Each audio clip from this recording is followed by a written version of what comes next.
Barbie Wild, and I'm best known as the female Cenobite in Hellbound Hellraiser 2. You're watching Cemetery Cinema, and we will tear your souls apart.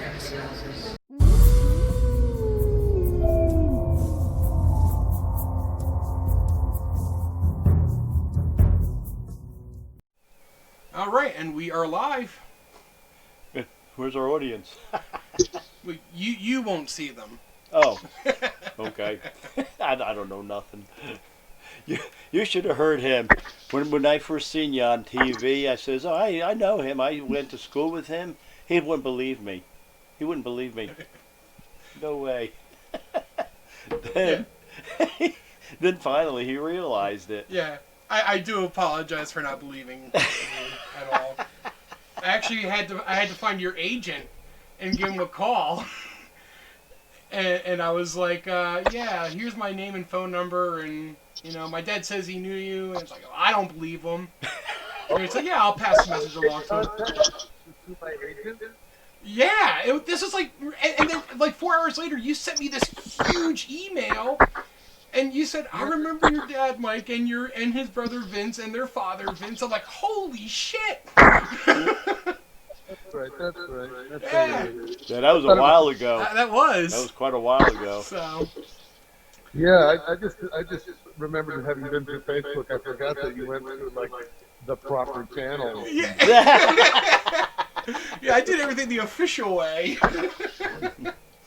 So, but yeah, for everyone joining us, welcome to Cemetery Cinema. Unfortunately, Horrorhound 85 couldn't be here only because there were some technical issues, but we will work on it for a later episode. But with me tonight is Xander Berkeley. You may remember him as Agent Gibbs from Air Force One, or one of my personal favorites, Dr. Hodge from X-Files, the episode Ice. You remember that one? For you horror freaks out there. What's that? I'm trying to remember which was first, whether ICE was Air Force One or not. I can't remember. And for us in the horror community, we, obviously know him as Trevor from Candyman. And for you big horror fans out there who watch The Walking Dead, I don't watch it, but I only watch the episodes he was in because, I support him. He was Gregory of the Hilltop Colony. And there's another movie he was in, I don't know, not a whole lot of people watch, but it's called Terminator 2. Have you ever heard of that? I don't know. Not many people saw that. No, I think it failed in the box office. So anyway, again, thank you for joining us tonight. It's really awesome. Seriously. So I'm shitty at interviews, but I don't care. I'm drinking, and you're drinking too. You're not drinking. Go get a beer. I'll get a beer. Oh, you go get a beer. First of all, how do you like it up in Maine other than California? Oh man, we love it here. Yeah. Perfect mood.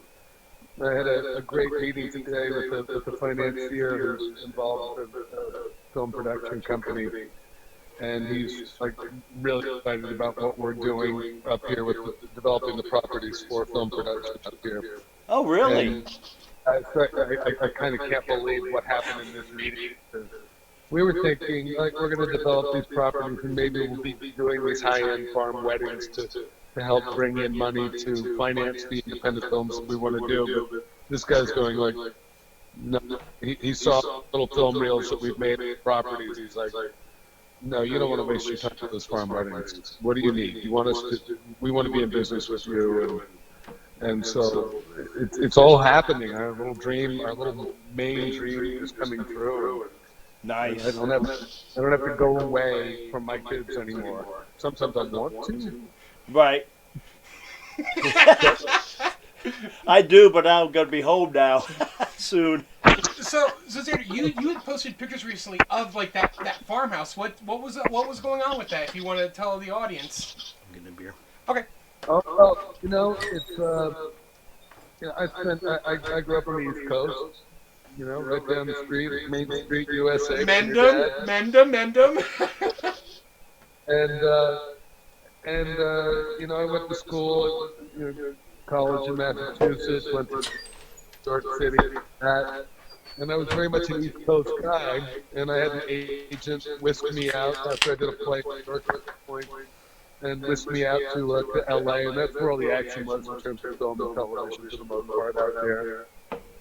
And they were doing a lot of musicals and stuff in New York at the time, and I wasn't really a song and dance guy. I liked the subtlety of film acting, and I was drawn to that, and so I went out.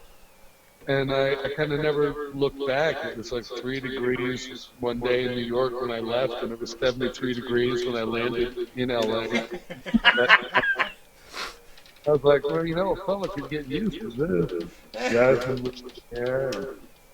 I kind of, and you know, it's like Groucho Marx, and they were doing. He had this line once that LA's the only place you can go when you're a kid in your 20s. Pick up by the pool in your 90s and go, what the fuck happened? Because your life just goes by out there. Because it's easy in a lot of ways. I mean, the business is hard, but you don't have the tough seasons, and there's no marking of time because the seasons don't change. And so sort of floats by, and my wife has just re-entered the room. Say hi, Sarah. Hello. And she was in New York before she came out to LA for the series that we met on 24. And she was never an LA person, and was sort of there begrudgingly because the business required it as well. And but we did a series up in Toronto at a certain point when the kids were really small. And the whole family moved up there for that. And we got a taste of the East Coast again, and hard, cold weather, and rich, humid summers, and we just fell back up to the East Coast, and then it was never the same. We went back to LA, and even our kid was like 6 years old. This time, it's like, why would anybody live here? And it's billboards, and we were done, and things that we'd intended to do with our house there, everything kind of conspired in favor of our getting the hell out. And so it was just a matter of time. And we got a farm, and we went there for the summers in Maine. And Mike, you remember Henry Kane, right? Oh yeah, yep. He was just on just the other side on Main Street. Yeah, well, I call us the Main Street Gang. Because we're the only three that really, remember each other. So for now, yeah, he was a little bit rougher than us, A little bit, yeah. A little bit, but he ended up having a little bit of a role in our having moved to Maine. I don't know if I mentioned this to you. Yeah, he said it was real estate. Yeah, he just kind of was interested in properties. He's living in Portland, Maine. Mm-hmm. And out of the blue, sent me an email the same morning that my oldest kid, said, hey, Dad, when are we going to get the farm with the barn and the properties that animals, growth is? Oh, what kind of animals do you have there? But we don't yet. Oh. It's like a farm for... making movies and stuff. Oh, okay, cool. And the animals will be the artists and actors and stuff. But no, we have a dog. We're starting small. We'll probably add other animals, but we don't live on the farm right now. We live by the water here outside of Portland. Mm-hmm. Yeah, I love those pictures you sent. It's so friggin' nice up there. I was actually up in Maine back in 2013, and I went to Moosehead Lake. Dude, I did not want to move. I did not want to leave there. I wanted to stay there and just never come back. Yeah, I mean, a lot of people can't handle the cold in the winter. I love the cold. Bring it. I don't mind it, man. I missed it so much. All those things in LA, it's like it makes you feel alive, going over. Yeah, you guys get the big saw. I mean, you guys get like 5, 6 feet sometimes. Sometimes, that was back. Like, remember when we were growing up in New Jersey, it would snow in the beginning of the day, snow all winter. and you wouldn't be able to play baseball until the big thaw. You wouldn't be able to even have a catch outside until thaw in the spring. But now it's like even up in Maine, it's like I could go. We could go have a catch out there tomorrow because it starts to melt out after every big snow. Right. And I'm sure it does that in New Jersey. Like, you get a sustained snow through the winter. Well, I don't like the snow when I'm driving, but that's going to be stopping pretty soon. I got one more trip out and back, and then I'm done. But I mean, in New Jersey, when you're just there, do you guys get like snow through the winter? Like we Oh yeah, used they to? do. Yeah, Jersey gets snow. But it doesn't stay all winter long like it used to. Like it used to be, like, the snow was down all winter, Right. and now it seems like it just melts out, and then you get a little snow, and then it melts out. So Maine is not blowing me away with either the cold or the snow the way I had Yeah, it's been anticipated. pretty mild. Been pretty mild so far.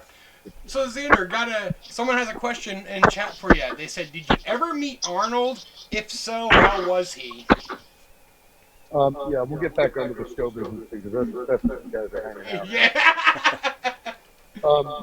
You know, Arnold, I only met him once at the rap part because our scenes were shot at the same time, and it was a big rap party at the House of Neon, and he had a huge submachine gun water pistol, and the guy, and he was running around spraying everybody, and it was funny. We were amused, but the guy that rented out the hall for the company was terrified, and the guy who owned the company was all neon, convinced that he was going to electrocute and everything was going to break and shatter.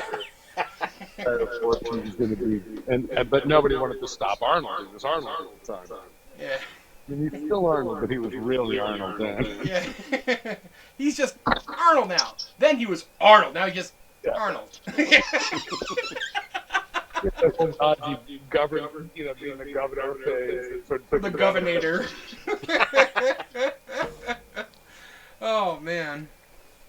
I see. This is cool. This is something I've been wanting to do for a long time. I wanted to message you like a while back and ask, but I was like, he's probably busy. I don't want to bug him or anything. And then the other thing, I'm like, you know what?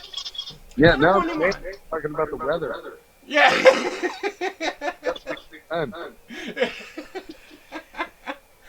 Oh man, sound is awful. See about the kids. I'm standing here, an old man. I'm standing here, and he's sitting. So I'm actually going to switch over to I'm going to switch over to my headset. Unfortunately, you won't be able to hear it because I'm getting word that the sound is awful. All right. So Okay. So you won't be able to hear them, That's all right. but I will. Your Alright, so give me 1 second here, guys. Alright. Hey, where's Jordan? Did he ever enter back in or no? No, I wish we could figure out what was going on with that, because I was really looking forward to him to, for all three of us being on, because, it's in my channel. Let's see, set as default. Okay, there we go.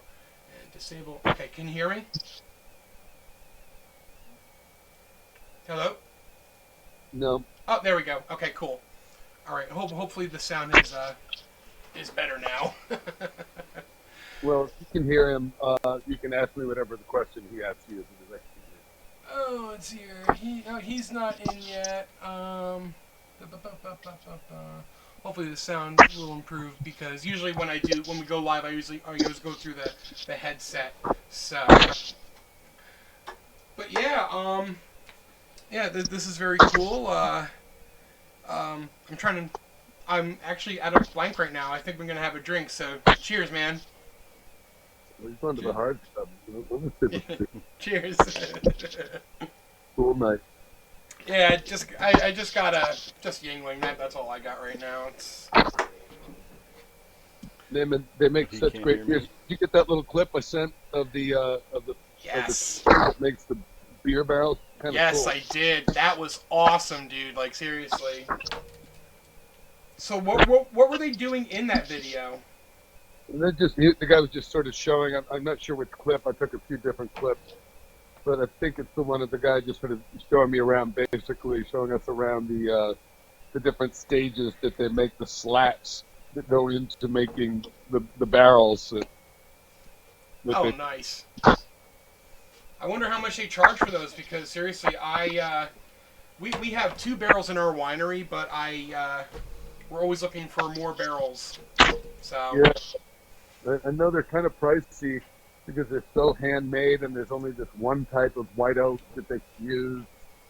They found all these other woods were kind of toxic on some level. They would leave the one that they used to use in the olden days, and they aged them, and they do a whole process with it, but it's really cool. Oh, okay. But yeah, if you ever talk to them again, get a price. Because... I will. Yeah, I mean, just it'd be so cool just to have one and then age something in it. And I'm sure those barrels will hold their value as barrels, you know. Oh yeah, absolutely, absolutely. Like we got our barrels back in 2001. You know, we're still using. Hell, they've had their Uncle Vince told them they've had their barrels since when? Like dinosaurs roamed the earth. 64. Yeah, so 64. Same barrels. So from They're 64 good. to now, and they're still being used. So. But yes, Because you take care of them. Yeah, I do have that beer for you, and I'm also going to send you a bottle of the homemade wine also. Is that New Jersey wine? That is! It is! The old New Jersey Guinea Red. Yeah, so me and my one friend, we branched off. We built our winery of our own. We get the grapes from the same place, Papa would get them from. So, same process. Well, we do a little different process. We have like this big, 700. Vat. Yeah, we have a vat, like a 750 liter vessel, and we just crush all the grapes in there. Whereas they use like the little fermenting barrels. They just like crush and put them into each one. We just put everything into one big vat and let that ferment, and then we just pour that off into the barrels and stuff. And where do you get the grapes? We were getting them in Newark. By the train yard, but they moved last year. did. They moved over by the Newark airport. To find Newark training grapes? Yeah. Yeah, we're going to be taking it out in April, too. Yeah. The stuff. Well, yeah, it usually takes 6 months. They usually do it like about a week before Easter. Yeah. So. What about you guys go to, what's the village in Italy where the Morellis came from? The village in Italy where the Morellis came from, didn't Papa say it was like Forgia? Florence. No. It was F-O-R-G-E. Well, could be. And he pronounced it as Forgia. People always have to go and make a trip there and come back one way or another and try and bring some grapes back. Wine or grappa or something out of... Oh, grappa. There you go. Actually, my friend knows someone who makes grappa, and holy Jesus. That knocked us on our ass, let me tell you. I had a Swiss Italian friend of mine used to make grappa, and it's like, holy cow. That years, I think, because of that. Yeah. Yeah. It was sort of trendy for a little while, like a long time ago, like in the early 90s or something. People were drinking grappa. Just hold on, I'm going to ask a group a question. Hey guys, does everything sound better? It should be, because I switched to the headphones.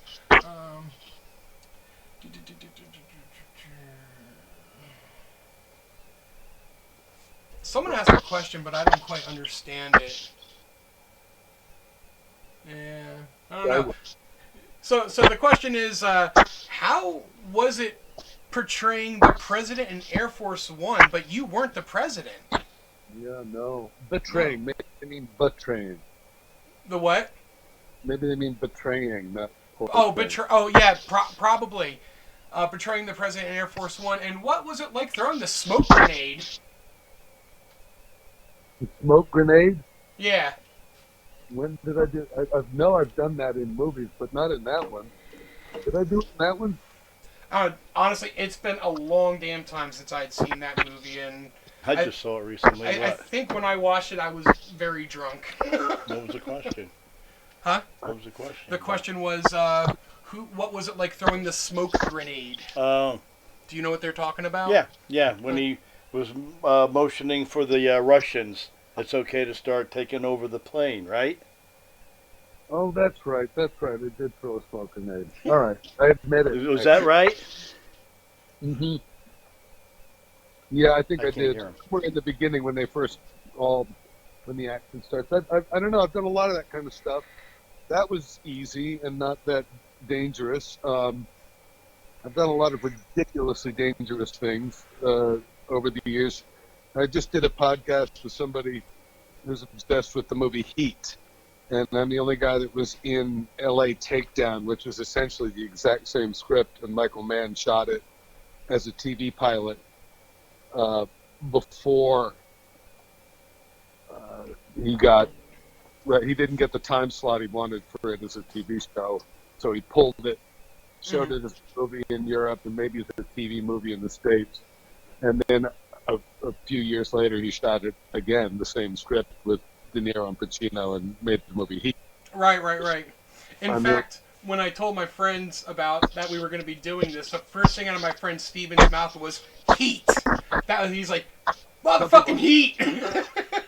That's such a small role in that, but this guy has done one Heat minute or something, and he's down in Australia, and he does the podcast down there, and he's had all these people on. He had Michael Mann on talking about it, and it's just funny what a cult that movie.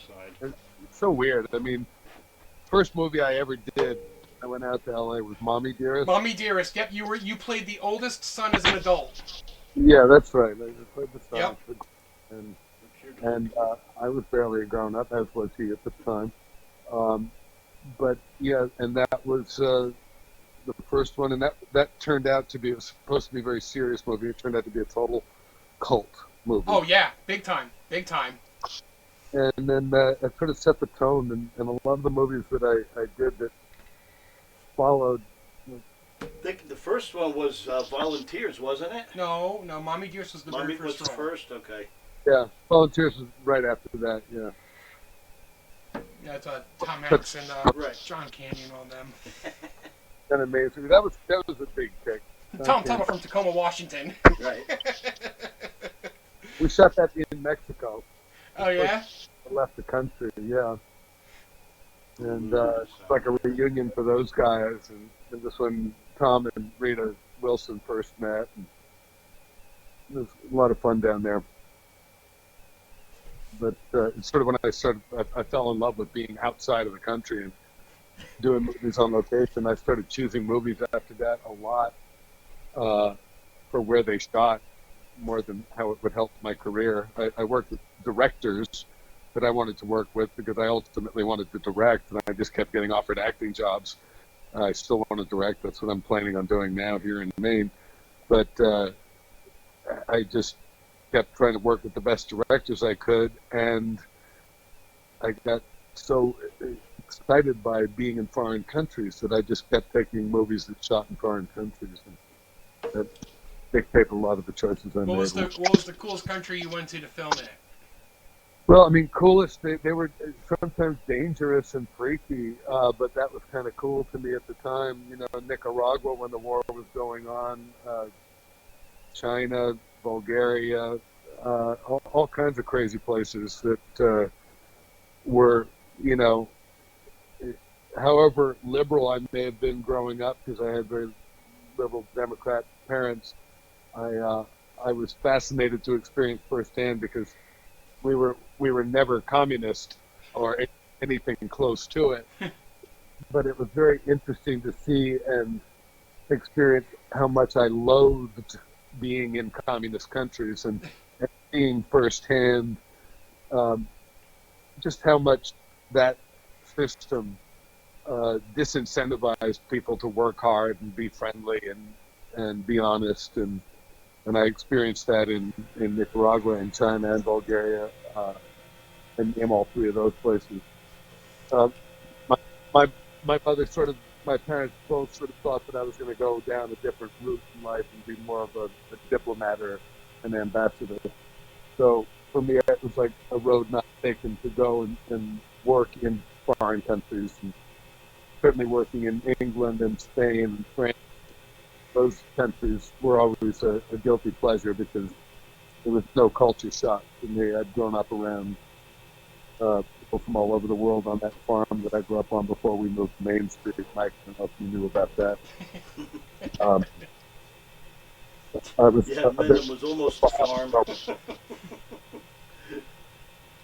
But yeah, so it's been an interesting journey for me just to learn about people all over the world and just always wanting to study people everywhere I went. And being an artist, I was always, even if I was working in a country where I didn't speak the language, I'd be sitting in cafes and I'd be drawing people all day on my days off. And invariably, the cinephiles would recognize you from some movie. Right. One of the advantages of doing cult movies, you may not be recognized by everybody. You have a sort of private life, but invariably a cinephile recognize you because they've seen that movie you did so many times that they recognize the way, and they'll come up to you. And a lot of times the cinephiles are the ones that speak English or several languages, and so they communicate with you and invite you to come to various events that are happening. Oh, hold on one second. I think your sound cut out. Try talking again. Oh, nope, sound cut out. What the hell? We're experiencing technical difficulty. Yeah. You know what, Xander? Leave the call and come back in because I know our friend Horror Hound. Sometimes when he talks, it cuts out. He leaves and comes back, and it goes right back to normal. Yeah, because I can't hear you.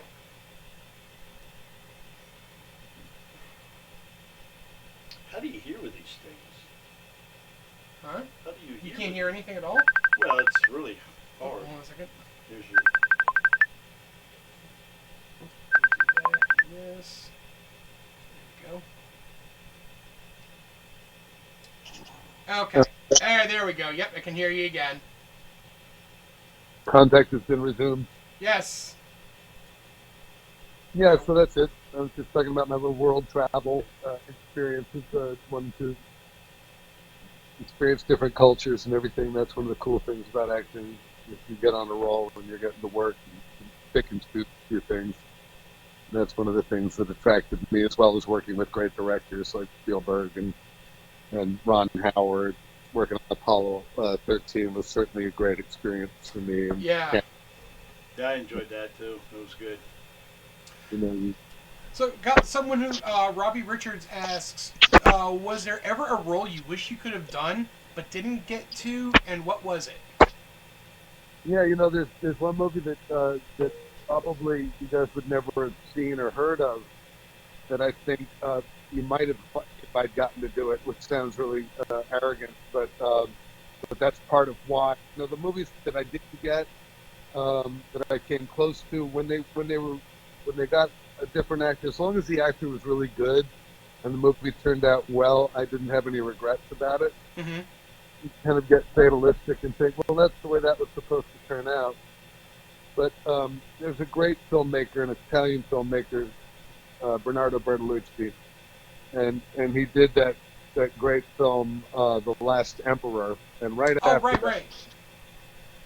that movie, he didn't need a big movie star, and he was doing a movie about an expat American who'd gone to live in North Africa, and based on basically an autobiographical novel called The Sheltering Sky, written by Paul Bowles.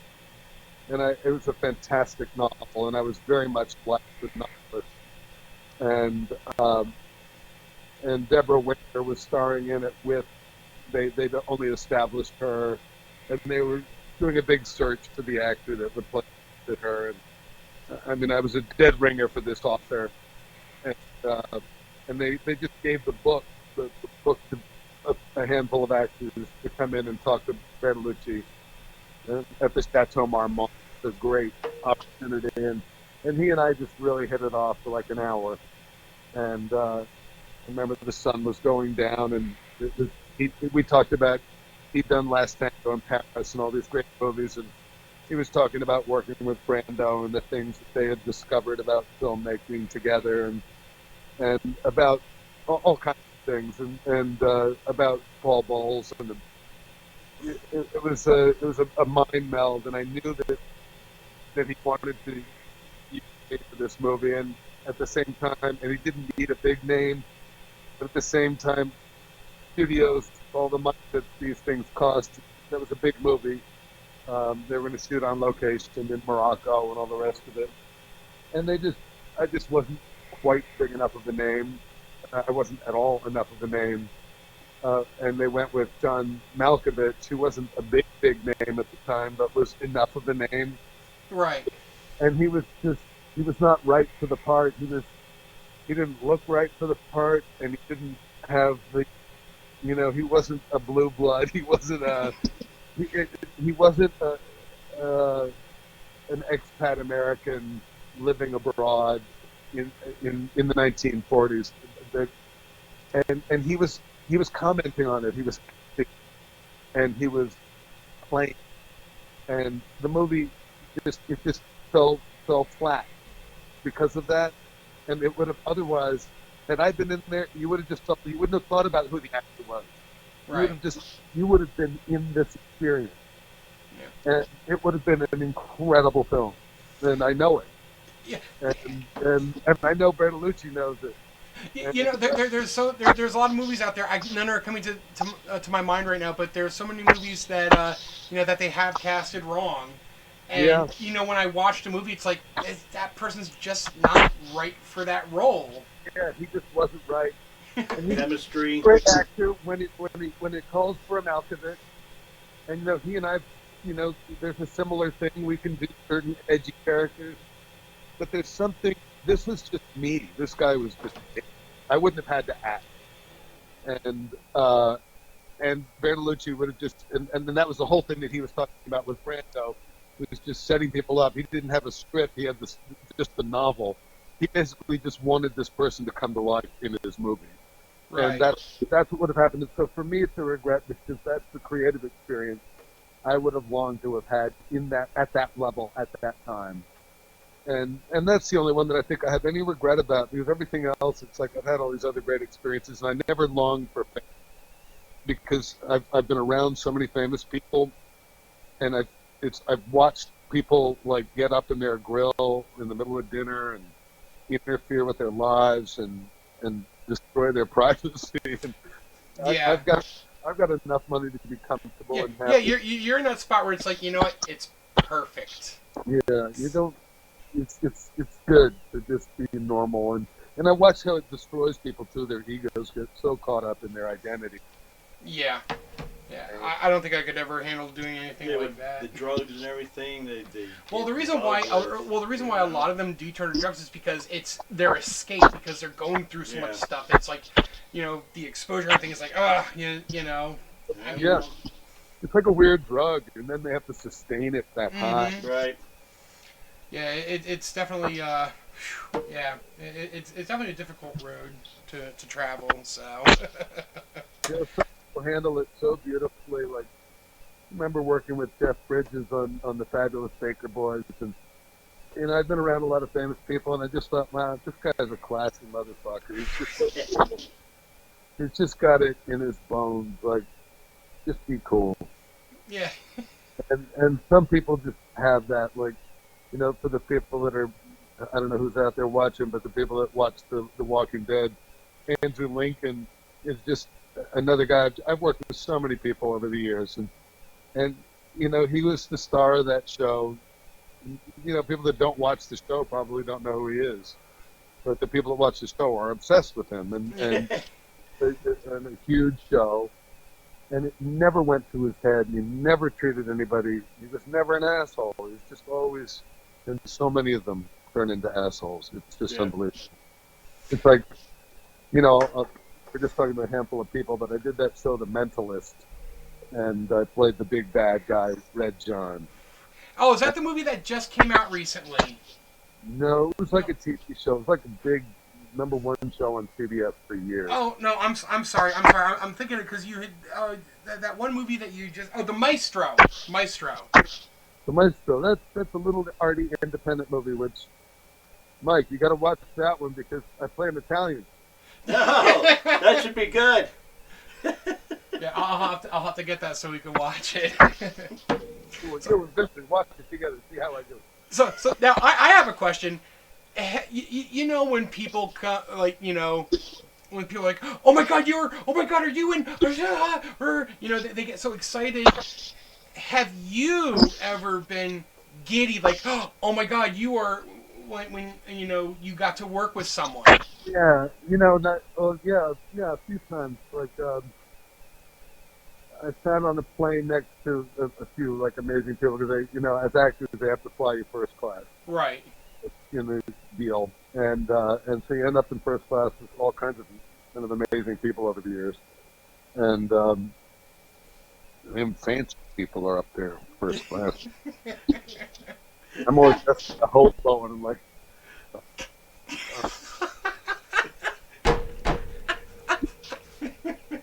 I took a shower. I'm not you. Oh my god.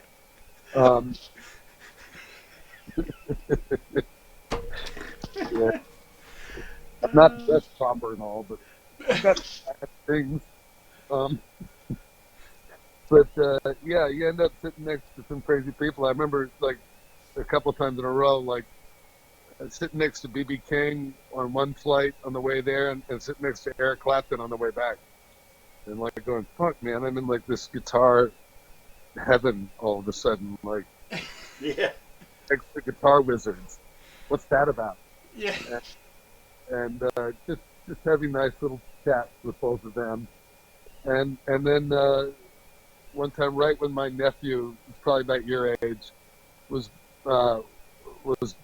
I went to go from when my sister was supposed to have him, and he didn't come on time, and I had to get back to work. So I just off, and I think he was probably being born at the time I was on the plane, and Sean Connery was in the seat in front of me, and I was sort of getting knowing that that my nephew was about to be born, and knowing what his name is going to be, and I had the nerve to ask him if he would write an autograph, and I said, look, I just had this feeling that the best part of your career is still about to happen, and that my nephew who's about to be born will get a huge kick out of knowing that he has your autograph, like on the day that he's born, and he was so touched and so sweet, and wrote I heard he was decent with people. Yeah, Looks good. Oh man, he was dead cool, and I was never a big Clint Eastwood fan, but then when I went to work for him, he hired me off a videotape for a movie he was directing, and then it's sort of funny when you meet a guy like that that's like an icon when you're growing up. Yeah. And then the producer said, "Oh, Xander, you haven't met Clint yet." I'm like, "No, I haven't." And so he takes me over to introduce us and get him in one of those handshakes and kind of clinched down and was like, no. And I looked over. Make my day. Grip.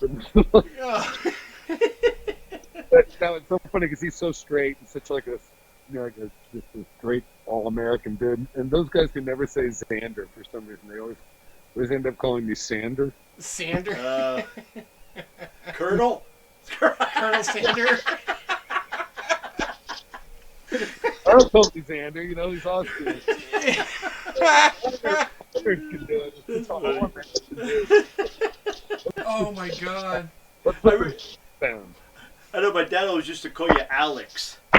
Oh, yeah. You said, yo, I'll be right back. 1 second. I need a beer. So, hold on 1 moment. I can sit down a little bit. Yeah, it's been good. I mean, it's been so busy there. I was hoping to catch you again out there. And I tell you, I would have loved to pick you up at the airport with a truck. Oh, That would have been great. So what, you got your last run coming up? Yeah, I'm going out to Ohio, and then I'm going out to Chandler, Arizona, and then back here, and that's it. I'm done. How do you feel about it? I feel great. I really do.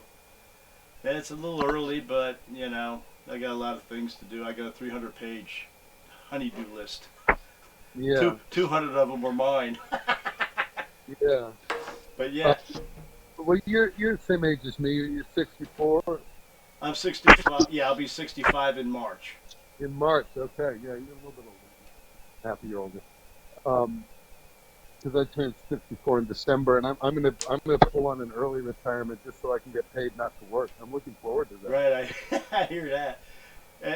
My daughter will be sending out invitations if you can make it. You know, they'll be in July. I think it's July 14th or something on our beach out here. We live on a lake, so Yeah, I'll you know, definitely. you and your family bring some swimming attire.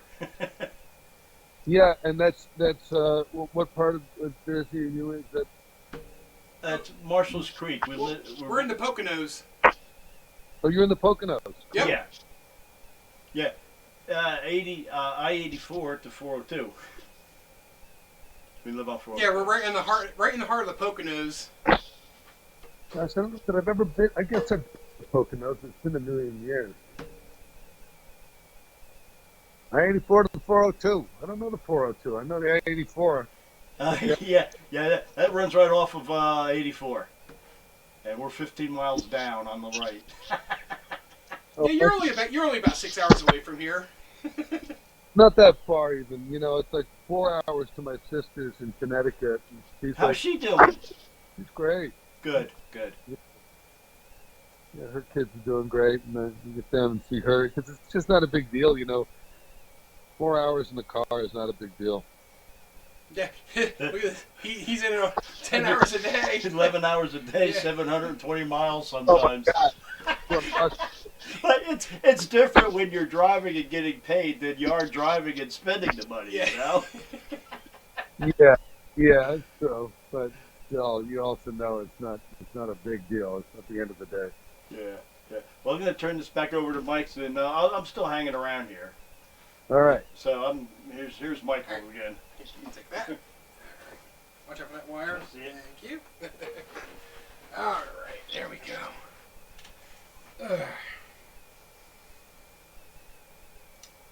All right, there we go. So, Mr. Berkeley, cheers.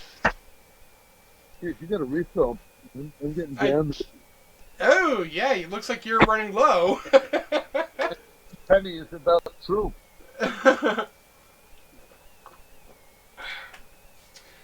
Yeah, I'm conserving my homebrew right now. I'm kind of running a little low. I got to get greens to make some more relatively soon. But I have your beer and I have beer for my other friends. I'm going to be sending them out.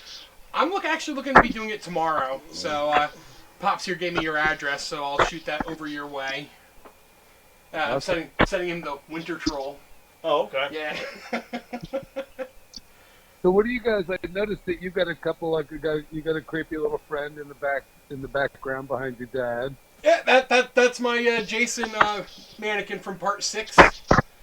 Very nice. And, Thank you. And I said Jordan had a bunch of masks and Yeah, stuff. he's in our horror group. He is the mask collector. He's got, like, as you saw, a ton. Like what you saw in the background. Yeah. That's just the tip of the iceberg. He's got a shit ton of stuff. Does he like what kind of stuff does he collect? Because I know a lot of these guys, and sometimes I run into them at conventions and they give me shit, so I can know what to look out for to reciprocate your. Yeah, I'll definitely let him know because he is always looking for new masks. I mean, that's his big thing. Masks. Cool. You know, I've been a theater mask maker since I was like really, really young. Oh yeah? Because I'm a painter and a sculptor, and I was being in the theater from the time I was a kid. I ended up making masks for productions, and then out in Los Angeles, I got hired to do it over and over. And so I'm a hard mask maker. I don't make rubber masks. Right. You're like the ones that go on the face and stuff. Oh, that's awesome.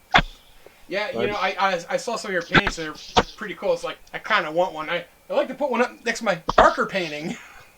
But yeah, that's an original Clive Barker guy who did paint. What's that? Get your camera on that?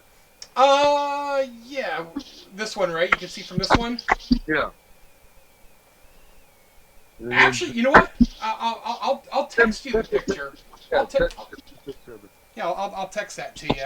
Never met Clyde, but there's a Candyman reunion that I might be going to. There's one in Texas and one in Cincinnati. I know in Texas. Oh, actually, hold on. This isn't Texas Frightmare, is it? Yeah, Are you serious? You might be going to that? yeah. Xander, I'm going there. I got my plane ticket and everything. Oh, cool. Yeah, I'm waiting to hear because I kind of got in on it at the last minute. Tony was like letting me know about it, and like, so I'm sort of out of that loop because I don't really pursue that. But Right. now I've got somebody calling on my behalf, and Well, you know what? And I was actually going to ask you that before because I remember, was it last year you were at Chiller Theater? it was a few years back now, like maybe 2 or 3 years ago. Yeah, 2 or 3 years ago. I was going to come over there, but with work and everything, I wasn't able to make it. But I was like, oh, he's fucking there. That's cool. But once you said Texas, I'm like, I said, I know Virginia Madsen, I know she's going to be there, and I know Tony Todd's going to be there. Then once you said Texas, I'm like, he's talking about Texas Frightmare. But yeah, me and all my friends were all going there. Jordan's going to be there too. Oh, cool. Yeah, yeah. And I wonder if Clive or Clive, yep, Clive is there. yeah, Yep, he's going to be there. yeah, cool. Yeah, I'm stoked for this. I just met him back in August at Monster Mania in Cherry Hill, and that was something I've been waiting for a long time. Ever since I was like a teenager, he's like, him and King are like my biggest influences for writing, and getting to meet him was just that's one of the main things on my bucket list. Awesome. Dude, I really hope you can make it down to Texas Frightmare. That will be fucking awesome. Seriously. In Houston or Dallas. Dallas? That's in Dallas, yeah. Yeah, right where the airport is, DFW.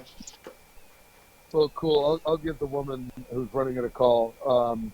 I had this company that sort of the con rep that does it on my behalf, going on my behalf. If I don't usually do it, but Tony said you should give her a call, and I will. Dude, oh my god, that'd be awesome. Yeah, I'm flying in there that Friday, and then I'm leaving out that the following Monday. So I'm gonna be there like the whole weekend. And that's in May, right? May 1st to the 3rd. Oh, cool. Okay, that's good to know. Yeah, Yeah, check it out. and that's awesome. Yeah. Well, I know we're going to be bringing a lot of beer, so if you want to have a couple with us, you are more than welcome to. Yeah. Do any of your friends have any other questions? Oh, let's see what we got here. What was it? Webholder asks, what was it like working on 24? Well, that's where I met my wife. So Oh, really? Romantic. Well, yeah, let me know when you sign off. I'll say goodbye to him. she played me on the show. The bad girl that ended up being the mole. Uh-huh. And originally, I didn't. They didn't know that the part was going to be anything. They just wrote it into the pilot and had me do it. And I brought the my signature dry wit and irony and gravitas, and they really liked what I did, the sarcasm that I kind of added to it. That wasn't in the script. I improvised a little bit in the pilot, and they loved it, and they just kept writing for it. And my wife and I got together on the pilot, and she went back to New York, and then came out and visited me. I was working in Canada. She came to visit me there, and I went to visit her in New York, and we went to Portugal together. We did all this stuff before the show got picked up, and then it got picked up, and she moved in with me when the show started. Nobody knew it. We kind of kept it a secret because it was like, Right. oh, show's going now. Well, it's kind of like one of those like in-office kind of things. It's like two people in the office. You just At some point in season 2, that we announced that we were getting married, and it was all just sort of like, but it was all like family and fun, and it was an exciting show. I mean, it was a weird show because 9/11 happened during that time, and it was so much along the lines of what the show was about. But it was such a zeitgeist phenomenon. It was so popular in England and in France and in Japan, and we got to go everywhere. We promoted the show because we were like a twofer. They could just send us as, like one hotel room. It was great, and we were both promoting the show, and we got to go on some really great trips to do that, and had some really great experiences as a result of that show. And it was a good kickstart for her career, and she got to do a lot of fun things after that. And you know, we're still friends with all the people that were involved with it. Oh, that's nice. That is cool, man. You know, when I was younger, what was it? I'm going into a little backstory here. I was 12 years old. Dad had been working for a GE, and then he got laid off. They said that they were going to train everyone in new equipment. They brought like 200 people into this room. They all walked out with pink slips. He's like, what the hell am I going to do? So now he's looking for a job. And then they're looking through the paper, and he's like, oh, look at this, acting. And Dad goes, oh, I'm funny. I can do this. As a lark, they called the company. And then they were like, well, do you guys have any kids? He's like, oh, yeah, I got 2. And he's like, well, why don't you bring them in? They totally didn't care about my dad. They was like, you got kids. So Mom and Dad brought me and my sister in. And, you know, we did some readings and stuff. My sister was kind of shy. But me, they liked me. So they had a portfolio done and stuff. And they used to, then they, you know, the whole going to New York City for auditions and everything, which was cool. I loved it, getting out of school early. Yeah. I got a call back for an HBO pilot show at the time. I can't remember what it was called at all, and ended up not getting it because I was allergic to cats. I'm actually not allergic to cats now, but it's kind of weird. And the only redeeming quality I ever had of that whole entire, you know, quote-unquote acting thing was I was an extra in The Godfather 3. And I'll tell you what, being a 12-year-old kid on that set, I was already a movie buff. And when and I am in the scene with Andy Garcia when he's disguised as the cop going to shoot Joe Mantegna's character. So my feet are officially famous in that scene. And I remember Francis Ford Coppola when he told me what it's because there were marks on the ground. So you see that there? I said, just walk right over it. I'm like, okay. Did it. We did it like 2 or 3 times. The horse actually stopped and sneezed on me and one other person. And during that whole thing, I said to him, I said, can I just say one thing? And he's like, I said, one of my favorite movies of yours is Apocalypse Now. He looks at me and he goes, you're too young to know that movie. It almost felt like A Christmas Story when Ralphie told Santa he wanted the rifle, and Santa's like, you'll shoot your eye out, kid. You know? Yeah. That's great. It was just such a cool experience, just, you know, getting to see all that stuff done, and I was like, this is... Andy and Joe are both friends of mine, and they're such good guys, both of them. And next time you talk to Andy, I need you to tell him when he was someone Godfather 3, when he was disguised on the cop, that the one kid that was in that scene going from left to right, that was me. And he actually everyone was sitting and waiting in the Puck building in New York City. My mom is sitting in a chair, and some guy comes up and he's like, excuse me, you're in my seat. And my mom goes, oh, I'm sorry. He's like, oh, no, that's okay. He just sits on my mom's lap, and he said something to her, and he kissed her, and it was Andy. So, it was really fun being on that set. It was very cool. But, you know, after that, you know, really nothing happened, because shortly after that we moved up here and just fell out of the whole entire auditioning thing and stuff. The only other thing I ever did acting-wise was I was actually on a live skit with Quentin Tarantino on the Jimmy Kimmel live show back in. It's when he was promoting Kill Bill, and my sister had moved out to L.A. with her husband, and I went out to go visit them, and me and a friend of mine who had moved out there, we went to go, cruise around town and stuff in L.A., and we saw they were doing Jimmy Kimmel, and we go there, and then these people came up to me and said, hey, you want to be on TV? I'm like, sure. My sister was so pissed. She goes, I'm out here for a year and a half. Nothing happens. You're out here to visit for a friggin' week, and you're already going to be on TV. So yeah, the next night we ended up being on the Jimmy Kimmel live show and with Quentin Tarantino, and I got to talk to him, and when him and I were talking, it was like two overly excited Furbies, and the thing that really pisses me off to this day, I had given him my cell phone number, and he put it in his phone, because he said, I really liked what you did with your eyes. It was just really good. And I was like, that's cool. 2 months later, my cell phone service got cut off. And I was like, I think of, whatever possibilities, probably nothing, but it was still cool. That was one of the coolest moments of my entire life, let me tell you. That's excellent. Yeah. And I'll send you the link because it's on YouTube. That's cool. I'm so glad it was we saved it. So, but I do want to conclude this, Xander. I just want to thank you so much for coming on the show and taking the time to just shoot the shit and have some beer too.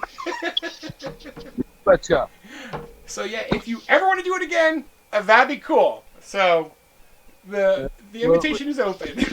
And maybe we'll see you in Dallas in May.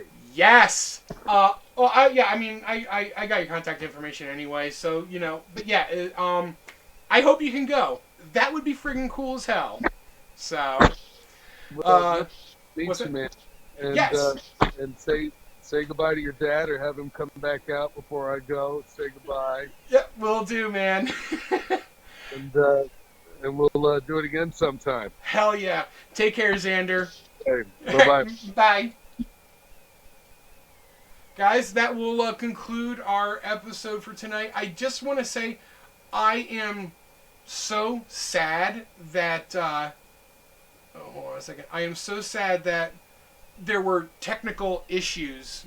We were trying to get Horrorhound 85, Xander, and me in, but there was a sound issue, and it sucked, and Horrorhound 85 is my friggin' bro. He always is, and always will be. But Xander will be coming back, like you said, and we will have a better production. So I am going to be ending it for the night. Thank you guys for joining us, and if you have not, hit the like and subscribe button, and be notified of future videos. And with that, cheers, fears, and beers. Good night.